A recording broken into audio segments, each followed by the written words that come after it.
And good morning. Welcome to the Appeals Committee for Wednesday, November 20th, 2024. My name is Councillor Vivian Santos. I will be the chairperson for today's meeting, together with Councillor Matt Allard, Councillor Sean Dobson, and Councillor Cindy Gilroy. We also have members from the Public Service, our committee clerk, Brendan Harris, senior planners and planners from the Planning, Property and Development Department, Mr. Devin Clark and Choi Ho. Thank you for joining us. I want to acknowledge that we are meeting on Treaty 1 territory, the traditional homelands of the Red River Métis that we have the privilege of living on. I also want to acknowledge our ancestral territory lands and that our drinking water comes from Shoal Lake Band number 40 in Treaty number 3, together with our neighbors in Treaty 5, where our hydroelectricity comes from. Moving on, I believe I need someone to move the minutes of the meeting held on November 5th, 2024, moved by Councillor Sean Thompson. Thank you. All those in favor? Aye. And that's carried unanimously. All right, Brendan, move us on to our public hearing process, please. In accordance with the City of Winnipeg Charter and the Development Procedures Bylaw, the process the committee will follow is the appellant will be heard first, followed by those in support of the appeal. Next, those registered in opposition are heard, followed by those registered for information. Finally, the appellant may return to speak in rebuttal to comments made, however, no new information is permitted. Please note that when your name is called, it's your opportunity to speak, however, you are not obligated to do so. For a more in-depth overview of the public hearing process and other information pertaining to what happens before, during, and after a public hearing, please consult the City Clerk's Department website. Please note that all public hearings are recorded and will be a part of the public record. Should you have any questions after the hearings have concluded, please contact the City Clerk's Department.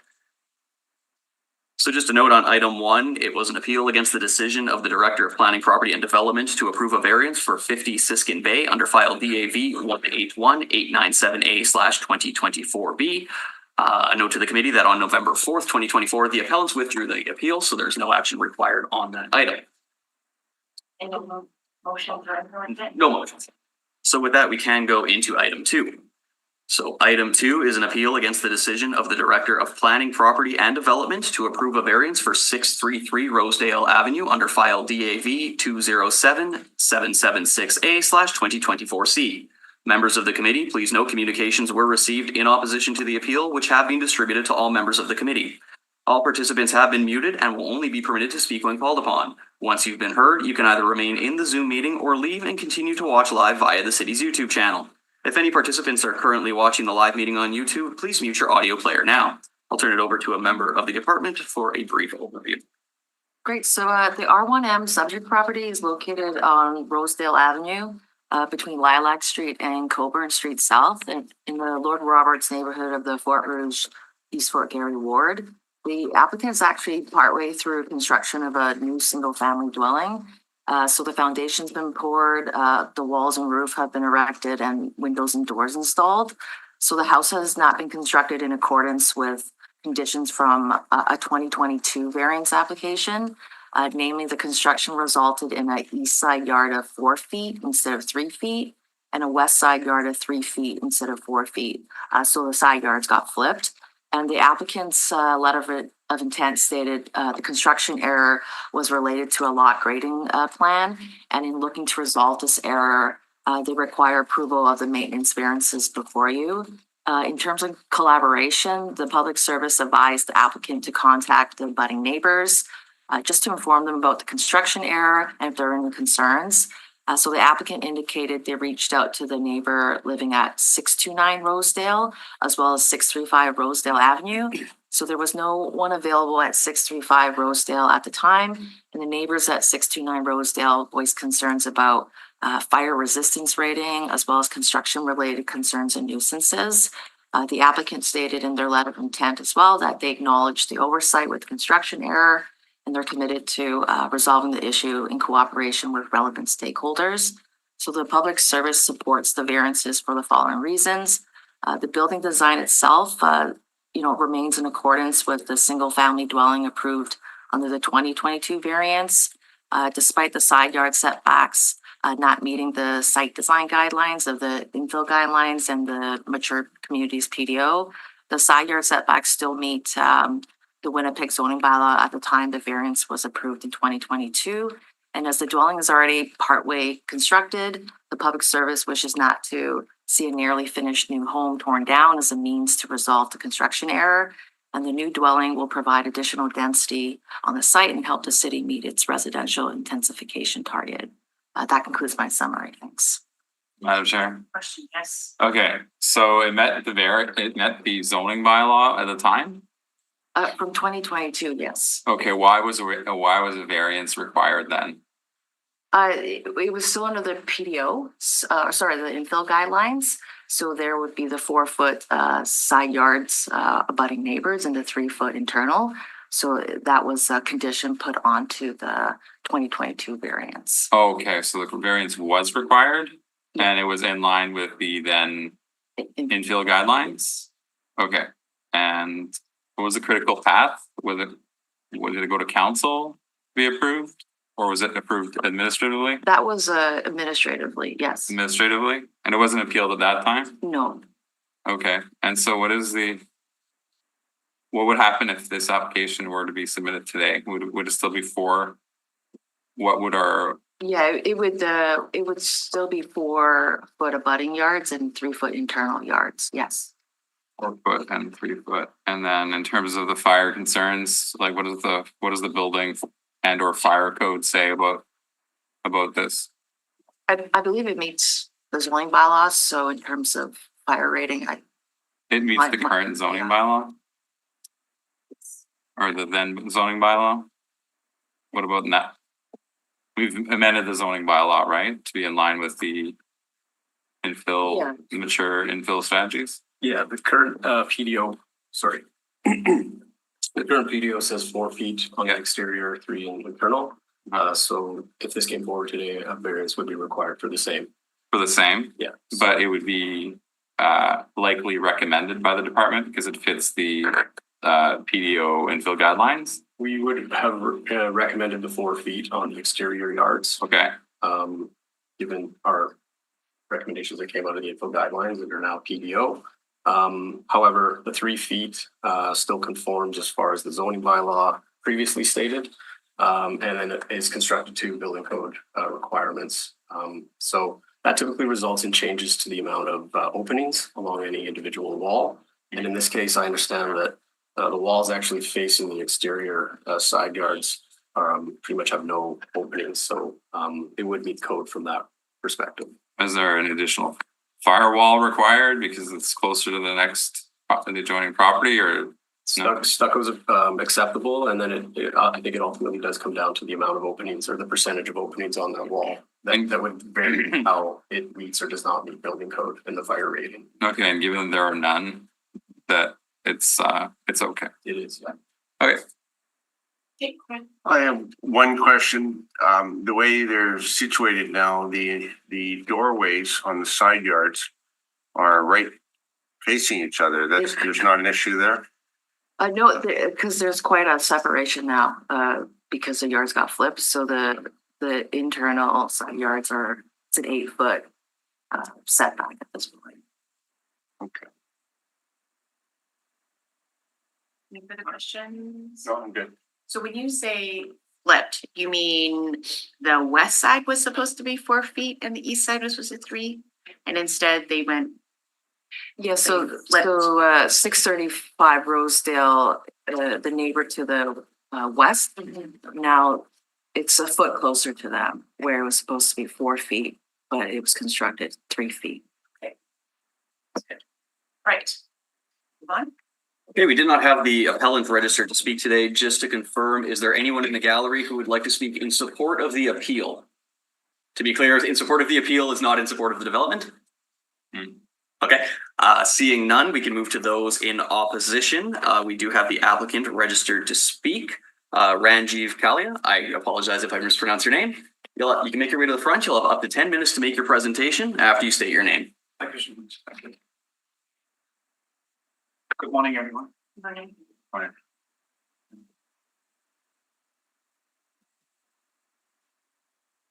Welcome. Thank you so much. Thank You're you for giving me opportunity to speak. I admit that yes, the error has happened at the construction site. But the error, I'll give you the complete modus operandi how we build. As soon as we get the permit from City of Winnipeg, we approach the land survey company, which is Barnes and Duncan. They do the land survey for us. When we approach them, they did the land survey and they gave us the certificate of the land survey, and we follow that to do the construction.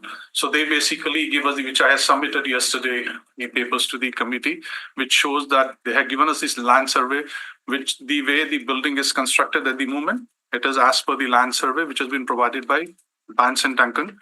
When I have received an email from City of Winnipeg that my buildings there's an error in the building, I approached Barnes and Duncan, and they, as per their feedback, they said that because City of Winnipeg has not given the approved stamp on the site plan, so they have followed the approved lot grading plan, which is approved by the City of Winnipeg. So as per the lot grading plan, the building has been built the way it is at the moment. So we build the building as per the survey given by Barnes and Duncan, and Barnes and Duncan did the survey as per the lot grade plan, which is approved by the city.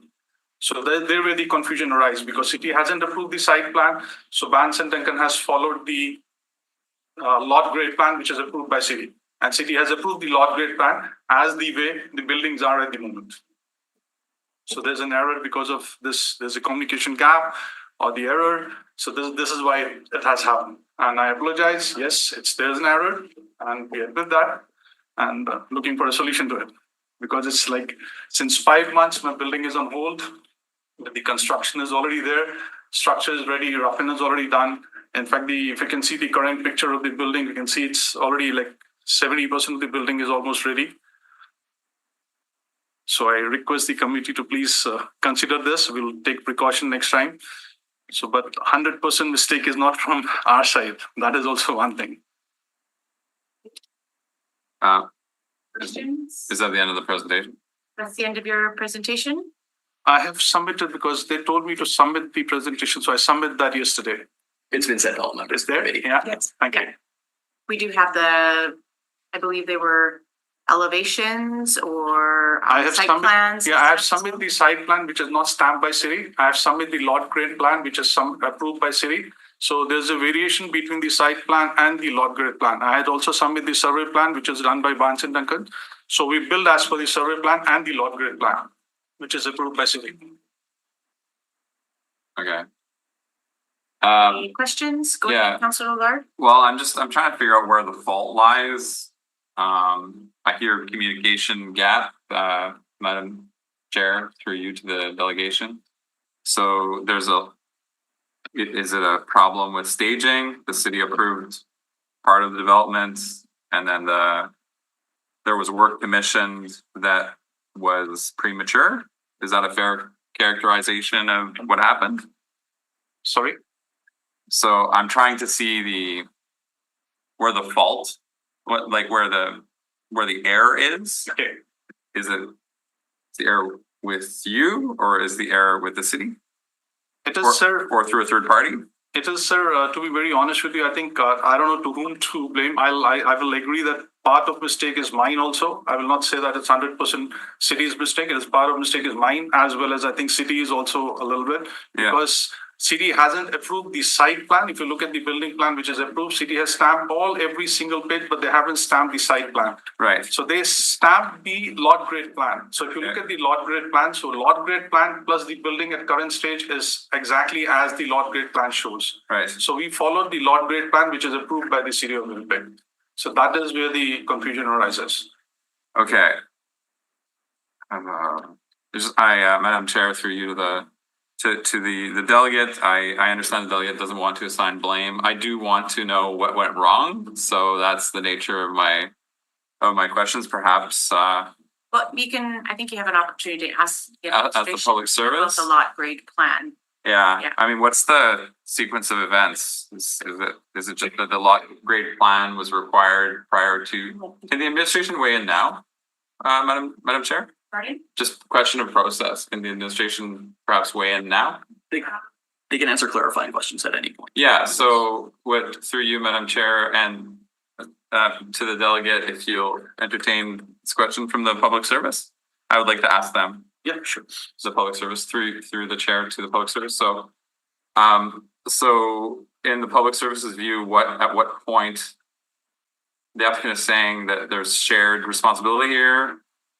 I don't want to bring legal in, but like, what's the typical approval process?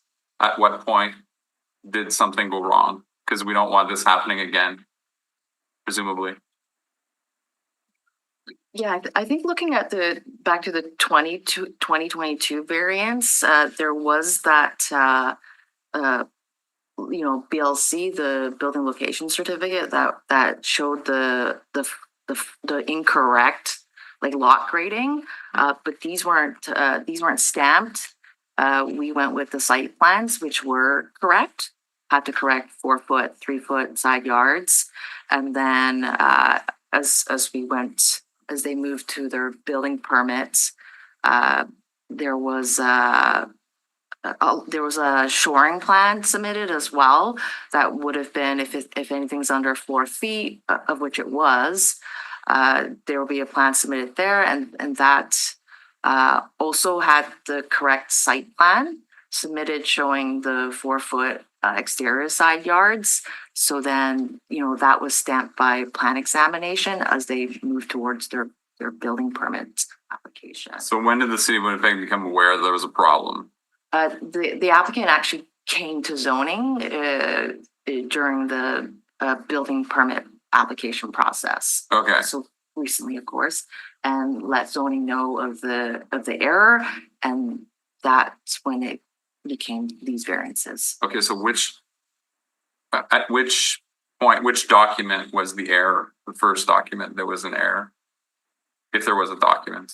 It would have been on the building location certificate, the lot grading plan submitted by, as the applicant mentioned, Barnes and Duncan, but this was just one document submitted. We only were looking at the site plan, which were the stamp drawings. So wait, is it common for a lot grading certificate to be different than a site plan? It's not? The lot grading certificate should be based off of the plans that are approved from the zoning But perspective. they were in our possession, the city of Winnipeg? At the time of 2022, yes. Before permits were issued? We had the knowledge. There was a document there that showed there was an incorrect a discrepancy, side yard in the lot grading. and then we gave the go ahead anyway. We, the city. Yes. Okay, well, I think I know the answer through my questions. So there's, in terms of materiality, I don't know about the applicant saying it's shared responsibility. I think it's more on the side of the city's responsibility, from what I've heard, Madam Chair, but anyway, we can let the hearing continue. Yeah, we can let the hearing continue unless you have any other questions of the delegation. Yes, go ahead. One Councillor question, Shaw. through you, Madam Chair. How many projects like this have you done already? We have built more than 100 houses so far. I think it's close, more than 100. I can't count, but I have built more than 100 projects in City. Okay, thanks. Thank you. Well, just Madam Chair, through you to the delegation. Theoretically, if this committee were to rule to, I guess, go ask you to conform to the site plan, how much would that cost you? It would be like rebuilding the house almost? Yes, sir. We have the house is already ready. The building is already there. Yeah. So it'd be close to the cost of construct, or maybe more than the cost of construction, Yes, sir. but you'd have demolition involved. Yes, sir. Okay, Just for clarity, I'm just looking at there's 2 homes to be built. Yes, sir. There Is the one home already built?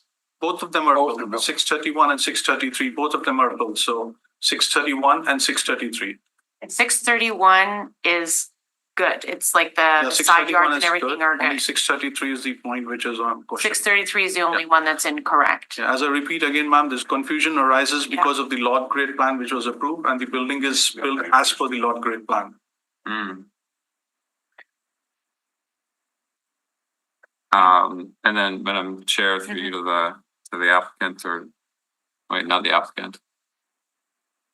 Yeah, he's the applicant. This is not the appellant. No, he's the No. applicant. The appellant did not show up. The person Right, who appealed right. did not show up. Yeah.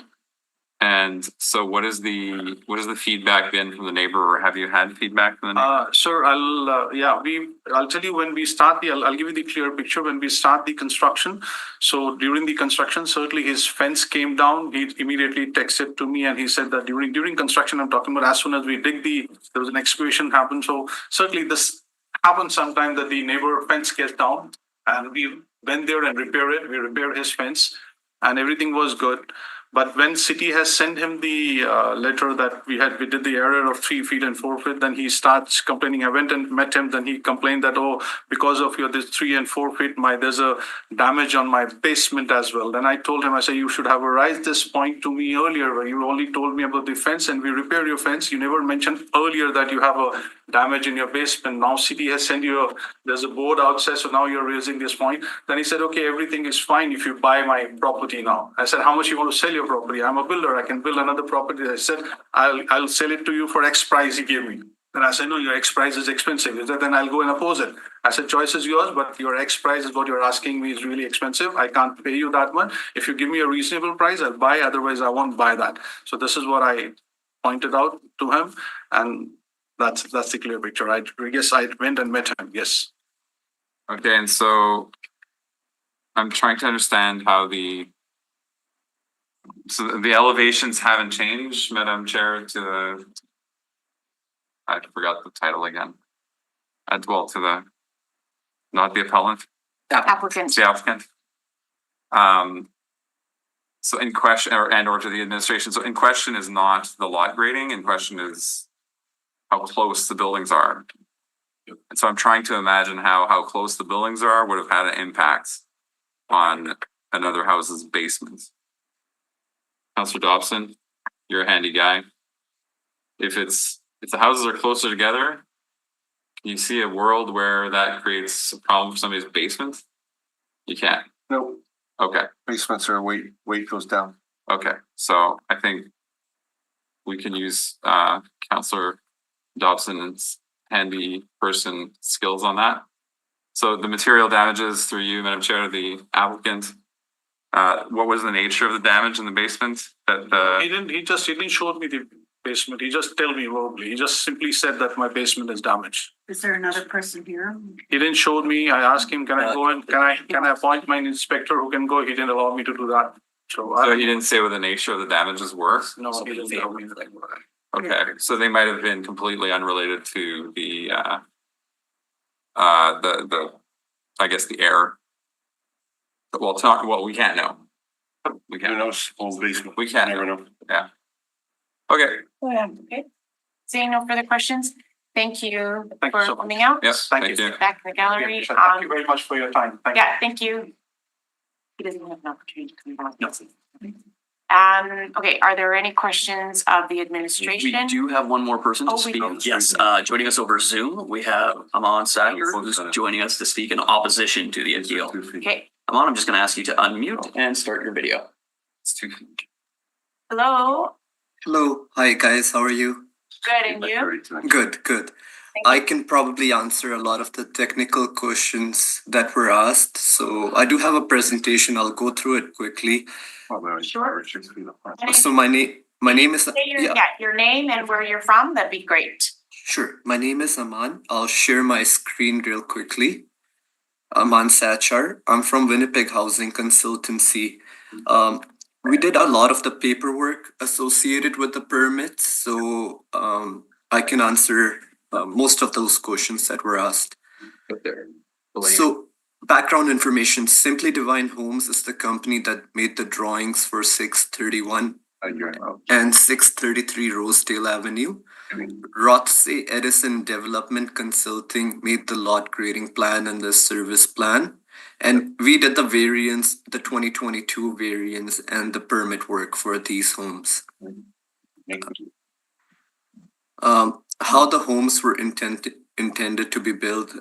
This is how they were supposed to be built, with the door on the exterior, but that's not how it turned out.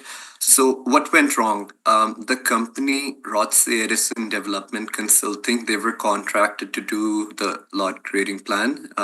They incorrectly placed the homes on the lot grading plans, and then the civil engineer, City of Winnipeg, approved the flawed plans.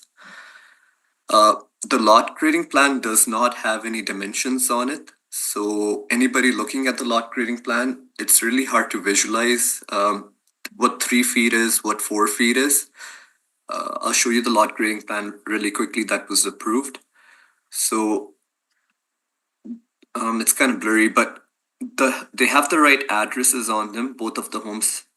It's the correct address, but the 3 feet and the 4 feet side yard, basically the 2 homes have been swapped. And this issue went unnoticed by the person who made the plan, the civil engineer who stamped the plan, and the City of Winnipeg. But again, looking from if I'm looking at these plans and I don't know where the 3 feet, this is supposed to be 4 feet versus 3 feet, it's really hard to tell. After the lot grading, so what happens is whenever the lot grading plan gets approved, the water and waste process gets approved on the development permit. And after that is done and all the development permit application checklist has been approved, the development permit gets issued. After the development gets approved, we apply for new construction, and the new construction permits were approved as the original variance 2022. The homes were supposed to be built with the secondary suite door on the outside with 4 feet exterior side yards and 3 feet interior side yards. And once the permit were granted, the A2A homes took over the construction. And then the true error that happened was Barnes and Duncan, we provide, the builder provides, or we provide Barnes and Duncan with the lot grading plan and the approved building plans. They're supposed to take the building plans and make the staking certificate. They're only supposed to use the lot grading plan for references for the final grade. That's the markers that they put on the site. This is the grade that's supposed to be with the homes. But they're not supposed to use the lot grading plan for the staking certificate. The staking certificate gets made according to the approved building plans.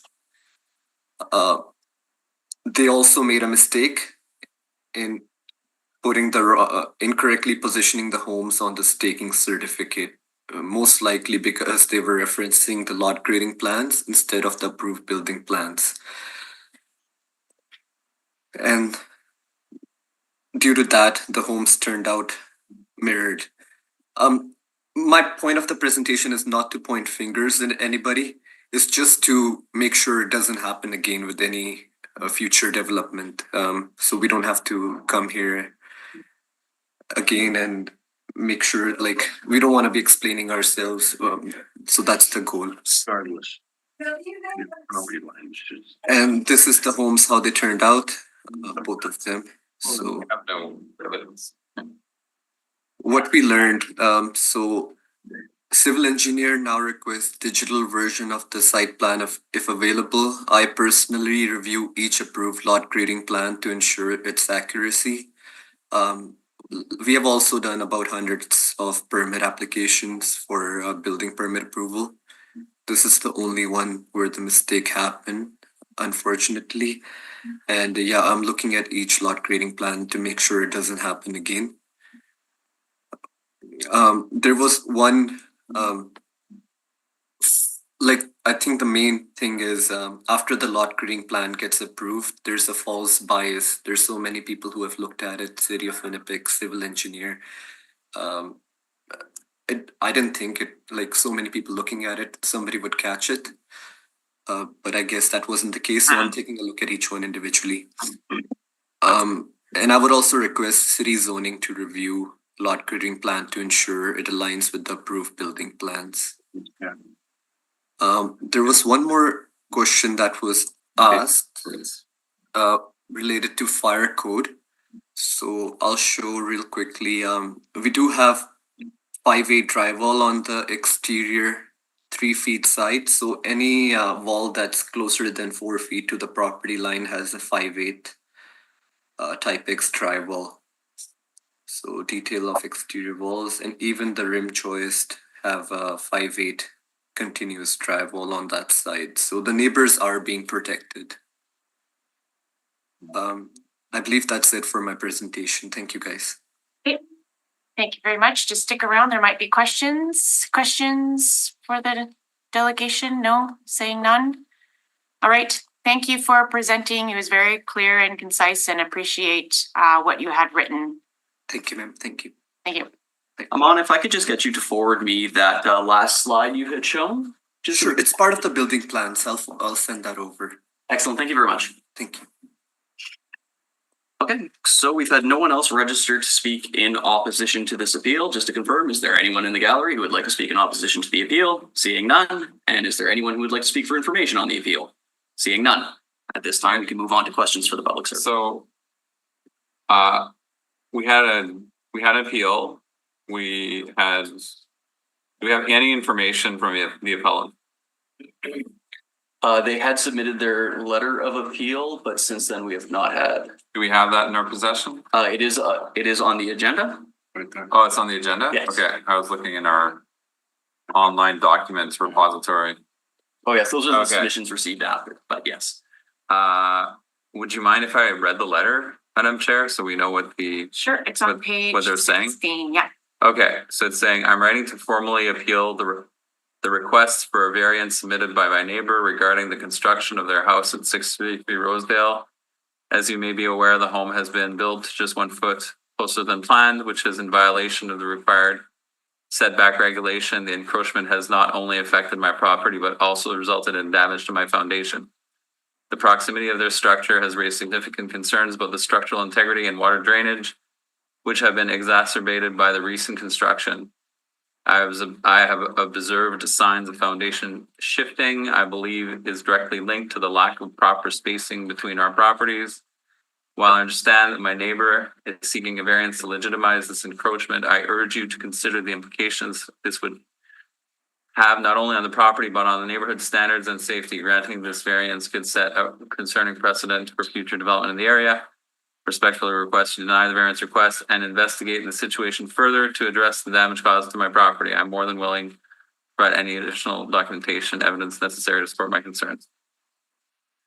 Okay, well, Madam Chair, I don't see any evidence of material damage other than the claim of material damage. If we were, I guess in the case of the proponent, the material damage would be that of the construction of a house plus demolition. And I think if this went to Court of Queen's bench, there'd be a good case. I don't know how it'd go. Roll the dice. Yeah. But I mean, I don't see damage. I don't see material damage. I see the claim of material damage. And then Councillor Dobson might, he's got experience with building, and I mean, the difference between building a foot closer or not closer, I don't think you can say that the foot was the cause of damage if there is damage. I don't think you can make that claim. Can you, Councillor Dobson? At the end of the day, you are still gonna dig within the property lines, whether you locate the building at 3 feet away or 4 feet away. Essentially, the hole you dig is the same.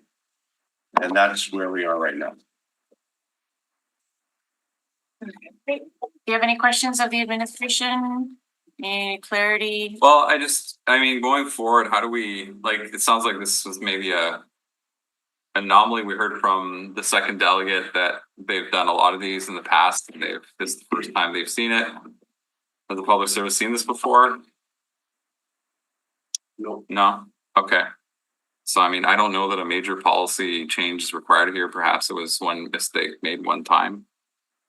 So I don't know. I guess we're ruling on this application today, independent of that anyway, so I have no further questions. Don't have any other questions? I would like one question. Sure, go for it. based on what we can see here, do you anticipate this happening again in the near future? Well, if the answer is yes, then we've got to take a look at our policies. Human error, you can't be perfect on human errors, so. I think, as Aman mentioned, a little bit more, attention to the details on the, submission for the lot grading bylaw.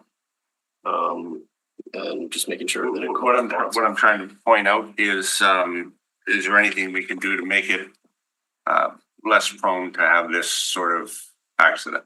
Yeah, I think he was answering. Yeah, I think just the attention to that detail, ensuring that there's consistency between the lot grading bylaw and the plans that are approved. The plans that are approved through zoning are ultimately the ones that need to be followed for construction. And then so that's the piggyback on Councillor Dobson's question, like as city councilors, how do we do that? Because you're the administration, it's out of our hands at that point. Why not? I mean, you could say something like resource the planning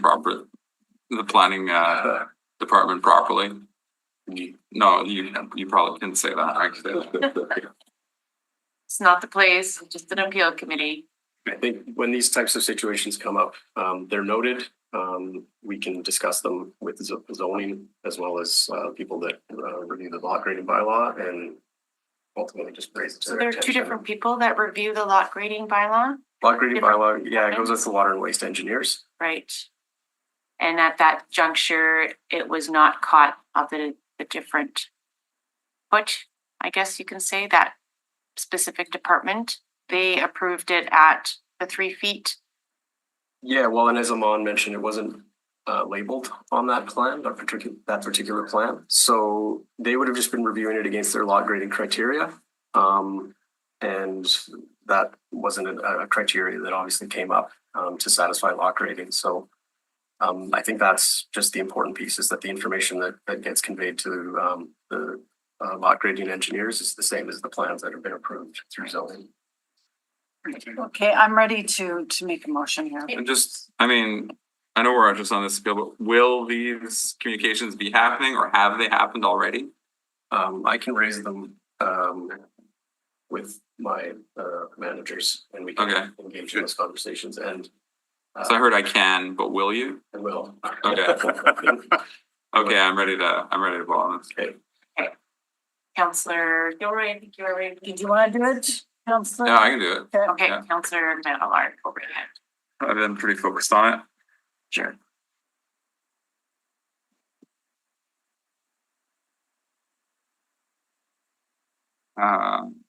Okay, I move that the report of the Winnipeg Public Service be taken as read. All those in favor? Aye. That's carried. I move that the receipt of public representations be concluded. All those in favor? Aye. That's carried. I move that in accordance with subsection 247.3 of the City of Winnipeg Charter, the variance is consistent with Plan Winnipeg and any applicable secondary plan. Does not create a substantial adverse effect on the amenities, use, safety, and convenience of the adjoining property and adjacent area, including an area separated from the property by a street or waterway, is the minimum modification of a zoning bylaw. Yes, required to relieve the injurious effects of the zoning bylaw on the applicant's property and is compatible with the area in which the property to be affected is situated. Supporting reasons, I think a mistake was made.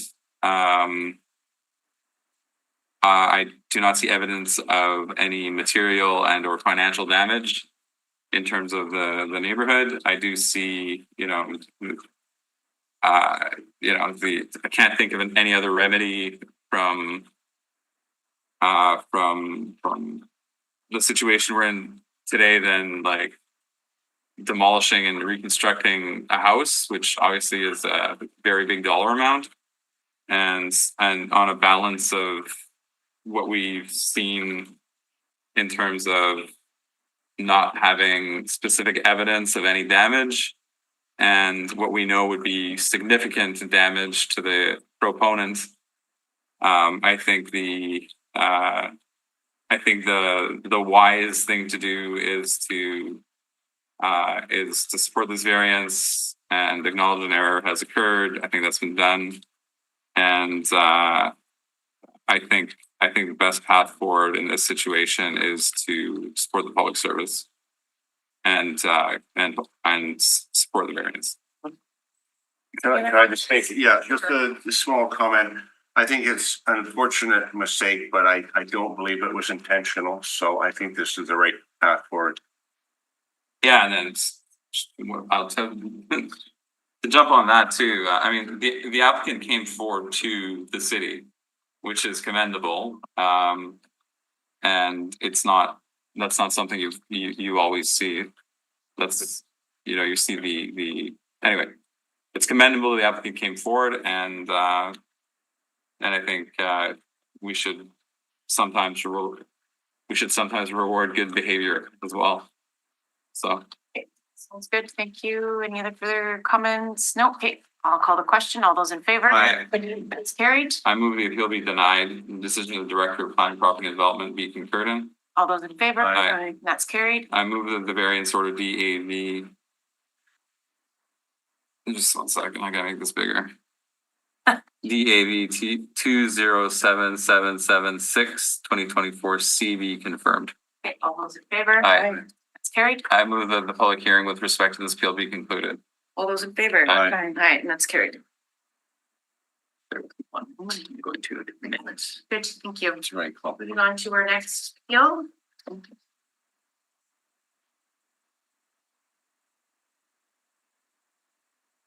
Item 3 is an appeal against the decision of the Director of Planning, Property and Development to approve a conditional use for 586 St. Catherine Street under file DCU 168352A/2024C.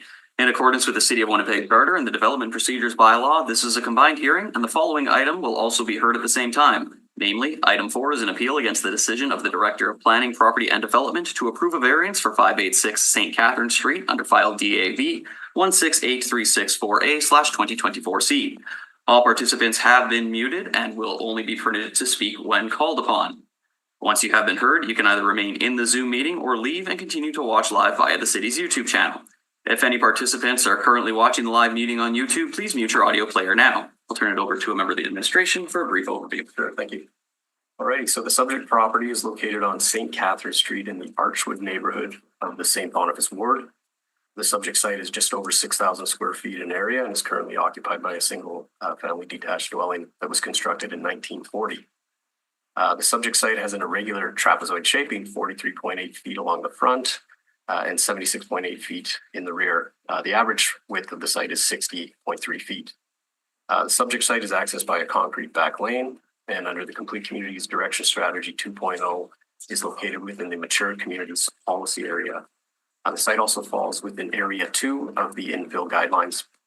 The property is zoned R2, Residential 2-Family District. And so the applicant was proposing to demolish the existing structure on site and construct a 4-unit, 1-story multifamily building.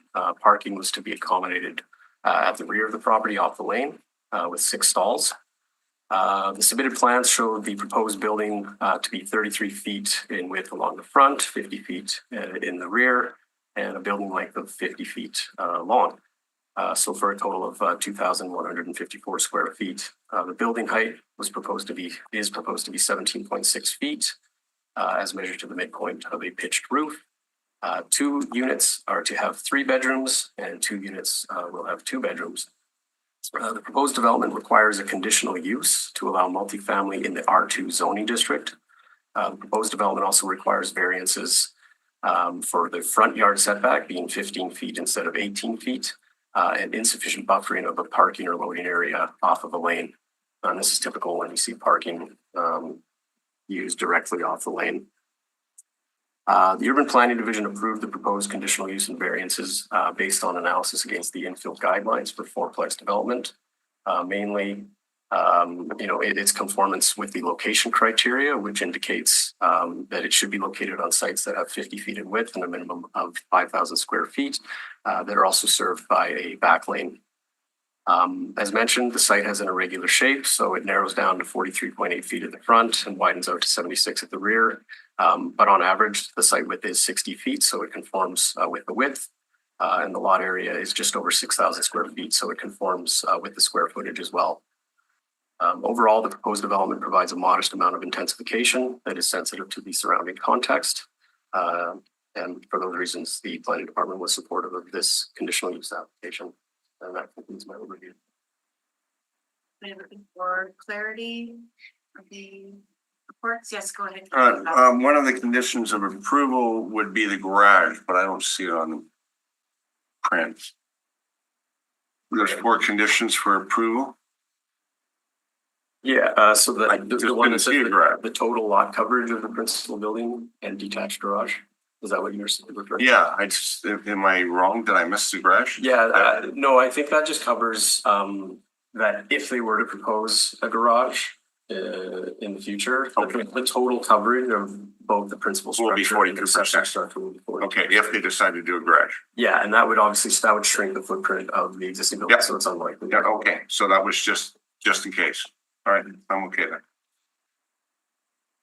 Either questions, clarity, nothing? Okay, we'll move on. Thank you. We did not have the appellant registered to speak today, nor anyone in support of the appeal. Just to confirm, is there anyone here to speak in support of the appeal?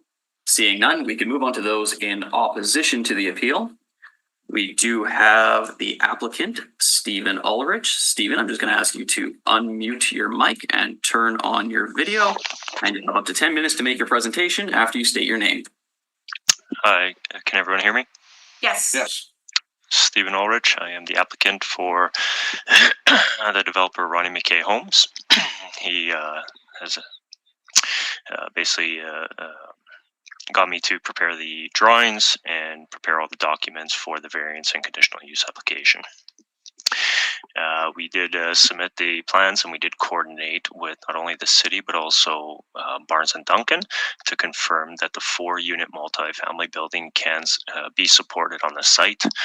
I'm not sure if this was mentioned, but the site under the bylaws could actually support 7 units for the area, but we are at a modest 4 units. The appeal did not have any comments towards the variances or the conditional use, just more so that they believe their property value will be diminished, which I don't believe is a valid appeal. I guess that's all I have to say. I'll leave it open up to councillors and the PPD there if they have any questions or comments for myself. Any questions for the applicant? Well, Madam Chair, through you to the applicant, I'm reading the documents, and I see 1 letter of opposition. It says, I'd like to appeal the project directly next to my home being built. I don't want a low income housing project to be next to my home and the concern that it will devalue my land. Please call or email me. Is this, I guess, to ask the question on behalf of the appellant, is this a low income housing development? I do not believe so, but the owner is actually in attendance today and I believe will be speaking. He's advised me he's in the committee room there, so he'd best be able to answer that. But typically when new developments like this are constructed, they are not low income. I don't know if I'm even comfortable entertaining that question. I think it's kind of a wrong question. Yeah, that's, Yeah. I'm asking on behalf of the resident. Then I understand your point. So your presentation is in what capacity today? Madam Chair, through you to the delegation. If not the owner, what interest or do you have in that? The only interest I have is I've done the drafting and design and prepared all the permit drawings and coordinated with the engineers, the civil engineer and structural engineer for the owner, Ronnie. Okay. Okay, any other questions for the applicant? Seeing none, thank you, Steve, for coming out and taking the time. Thank you. Okay, moving on. Okay, so that was everyone we did have registered in opposition. As noted, we do have the owner here. Would you be interested in coming forward to speak in opposition to the appeal? If you have any questions, yeah. Okay. We do have the owner here. If you guys have any questions. Well, I for the just, owner. Yeah, just before you go ahead, we do have questions. So we'll get you to register in opposition of the appeal.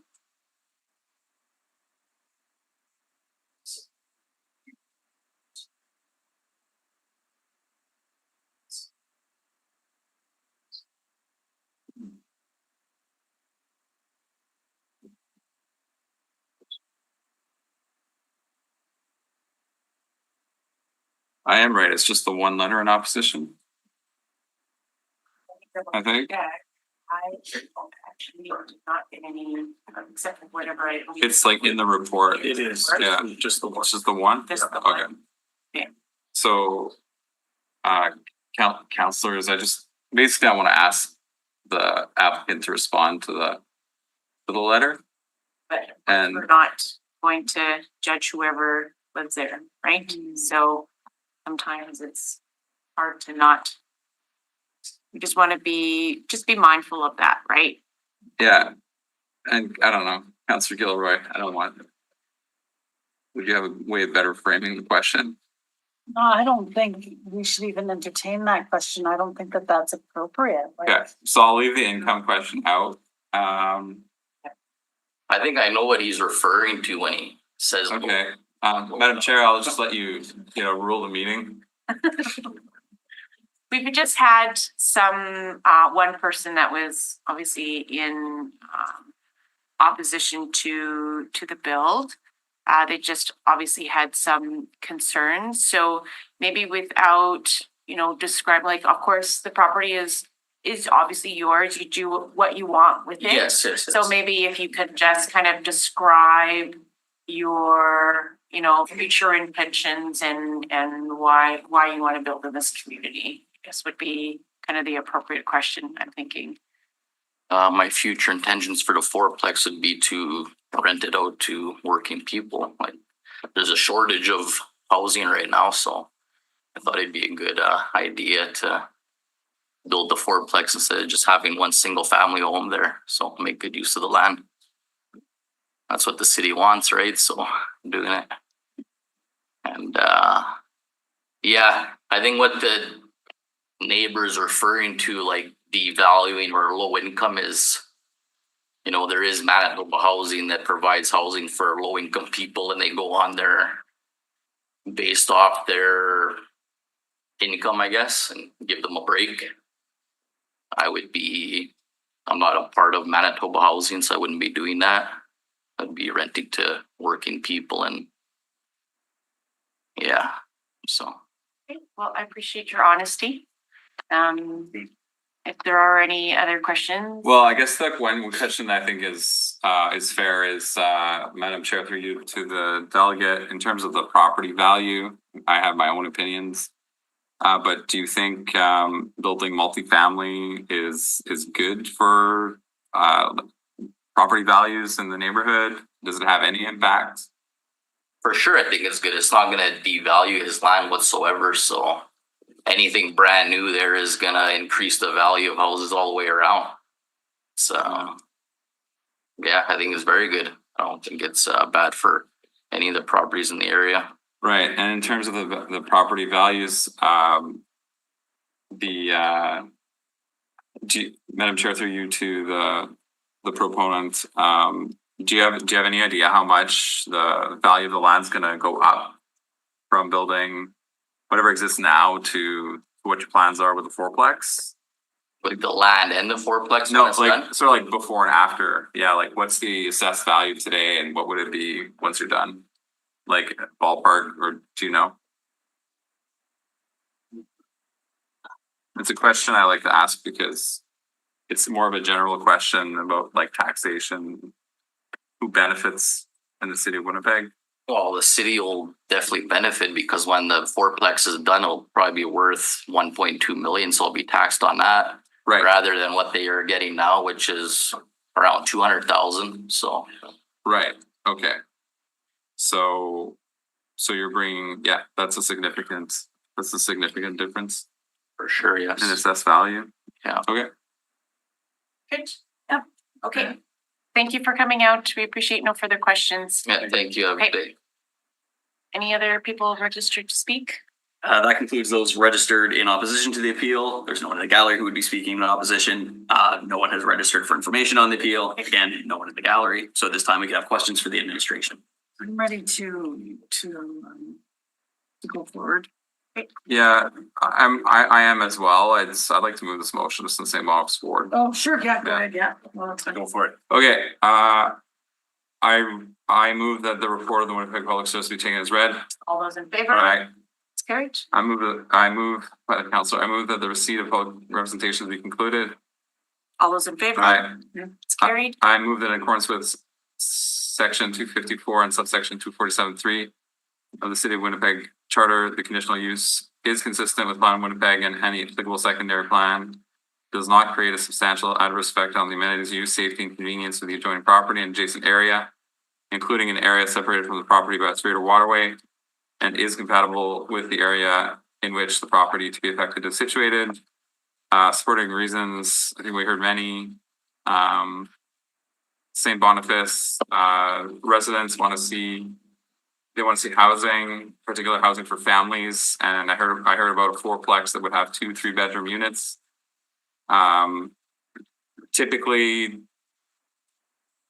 developers tell me they lose money when they build bigger suites, and so I think every time you see a 3-bedroom unit, it's that much more space for families, and there's that. And then we heard about the lift of the value of the land. I don't recall the numbers, but I recall that it was significant, and so that's good for all Winnipeg residents.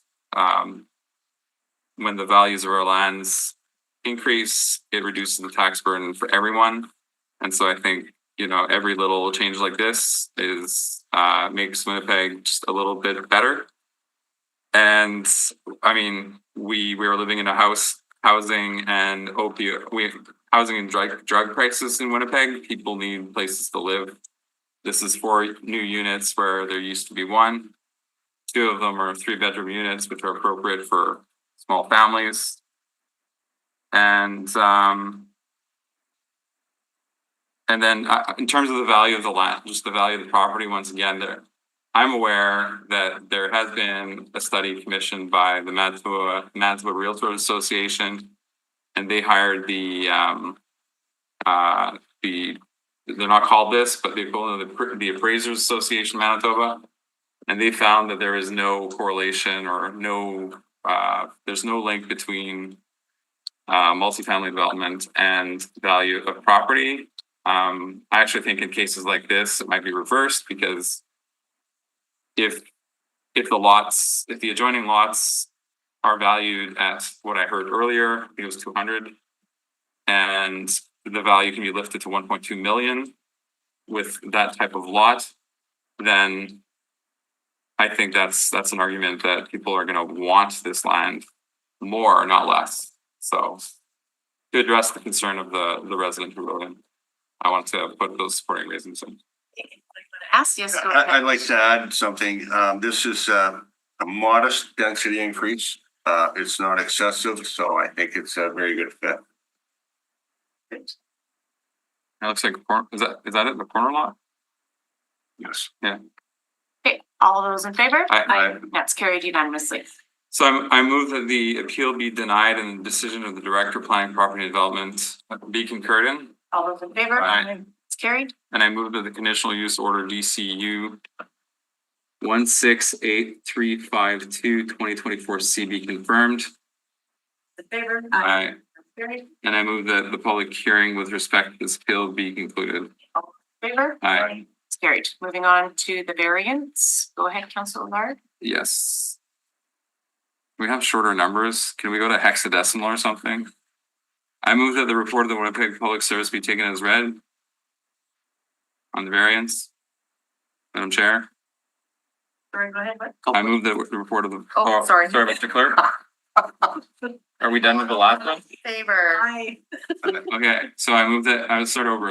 I move that the report of the Winnipeg Public Service be taken as read. All those in favor? Aye. That's carried. I move that the receipt of public representations be concluded. All those in favor? Aye. That's carried. I move that in accordance with subsection 247(3), the City of Winnipeg Charter, the variance is consistent with Plan Winnipeg and any applicable secondary plan. Does not create a substantial adverse effect on the amenities, use, safety, and convenience of the adjoining property and adjacent area, including an area separated from the property by a street or waterway. Is the minimum modification of a zoning bylaw required to relieve the injurious effect of the zoning bylaw on the applicant's property, and is compatible with the area in which the property to be affected is situated? I will keep my supporting reasons to be the same as for the variance for the conditional use. Okay, all those in favor? Aye. Aye, that's carried. I move that the appeal be denied and the decision of the Director of Planning Property Development be concurred in. All those in favor? Aye. That's carried. I move the variance order DAV 16836 CB confirmed. Favor? Aye. That's carried. And I move the public hearing with respect to this appeal be concluded. Favor? Aye. That's carried. And I'd like to move adjournment. All those in favor? Aye. And that's carried. We are adjourned at 10:37. You. Everyone.